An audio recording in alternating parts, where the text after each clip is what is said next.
High বন্ধুরা, স্বাগত তোমাদের সবাইকে আমার চ্যানেলে। তো আজ আমার ভাইয়ের জন্মদিন। তো এত ব্যস্ত ছিলাম আমি এই কদিন যে কি বলবো, সেই জন্য ভাইয়ের জন্মদিনটা সেটাও পর্যন্ত আমার মনে পড়েনি। সকালবেলা যখন মোবাইলে ডেটটা দেখলাম তখনই মনে পড়ে গেল আজ তো ভাইয়ের জন্মদিন।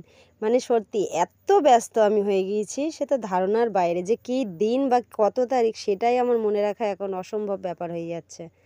যাই হোক, যখন ক্যালেন্ডারটা আমি দেখলাম তখন ভাইকে আমি কিছুই জানাইনি।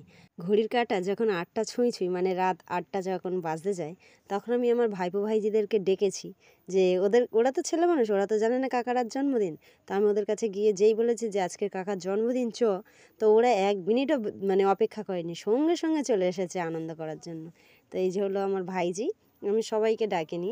আগের বছরে আমার ভাইয়ের জন্মদিনটা মোটামুটি বড় করেই পালন করা হয়েছে, কিন্তু এবারে তেমন আমাদের আর্থিক অবস্থা ভালো নয়, সেই জন্য যেমন করে আর কি পেরেছি তেমনভাবে একটু ওকে আনন্দ দেওয়ার চেষ্টা করেছি।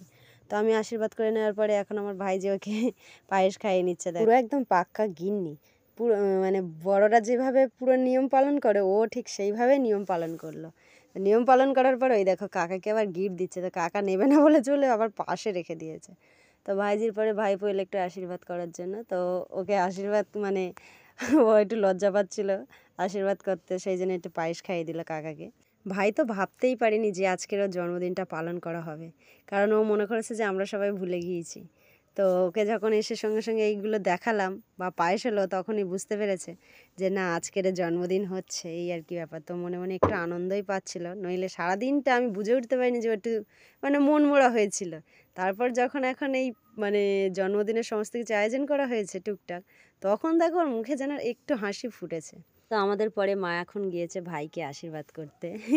এই আশীর্বাদ আবার বিয়ের আশীর্বাদ ভেবো না, না এ হলো সেই মন থেকে প্রার্থনা করা যাতে আমার ভাই সুস্থ স্বাভাবিক জীবনযাপন করতে পারে, তার জীবন যেন সুস্থ থাকে, সেই জন্য একটু ভগবানের কাছে প্রার্থনা।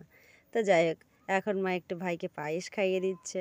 দেখো আমার ভাইয়ের মুখে কত হাসি, বাবা কত খুশি হয়েছে। সত্যি জন্মদিনটা না পালন করলে যে আজকের কি হতো মানে ভেবে পাচ্ছি না, কত বেচারাটা কষ্ট পেত। তো এইভাবে আর কি আমাদের জন্মদিনের এটা পালন হচ্ছে। এই দেখো না হেসে ফার্স্ট হয়ে যাচ্ছে ছেলে, মনে মনে যেন ১০০ ভাগ খুশি। যাই হোক, এবার একটু কেক কাটার পালা। তো এই দেখো ছুরি নিয়ে বসে পড়েছে, এইবারে ওই যে মোমবাতি ফু দিয়ে দিল, ব্যাস এবার কেক কাটা। তা আমরা ওইখান থেকে উইশ করছি হ্যাপি বার্থডে টু ইউ বলে। ওই দেখো ভাইটাকে আমি দেখে অবাক হয়ে যাচ্ছিলাম যে কতটা খুশি হয়েছে। সত্যি যার জন্মদিন সেই একমাত্র মনে রাখে যে আজ আমার জন্মদিন। ভাইও মনে রেখেছিল কিন্তু আমাদেরকে একবারও জানায়নি। এই হলো ব্যাপার, মনে করেছে যে আমাদের মনে আছে। তা সত্যি আমার প্রতি বছরই মনে থাকে এই দিনটার কথা, কিন্তু এবছরটা আমার একটু মনে নেই, কারণ সময়ের সাথে আমি ছুটে যাচ্ছি। তারিখ বা দিন কি তারিখ সেগুলোই আমার মনে থাকে না, মানে মনে পড়ছে না এরকম আর কি, শুধু আমি ছুটেই যাচ্ছি।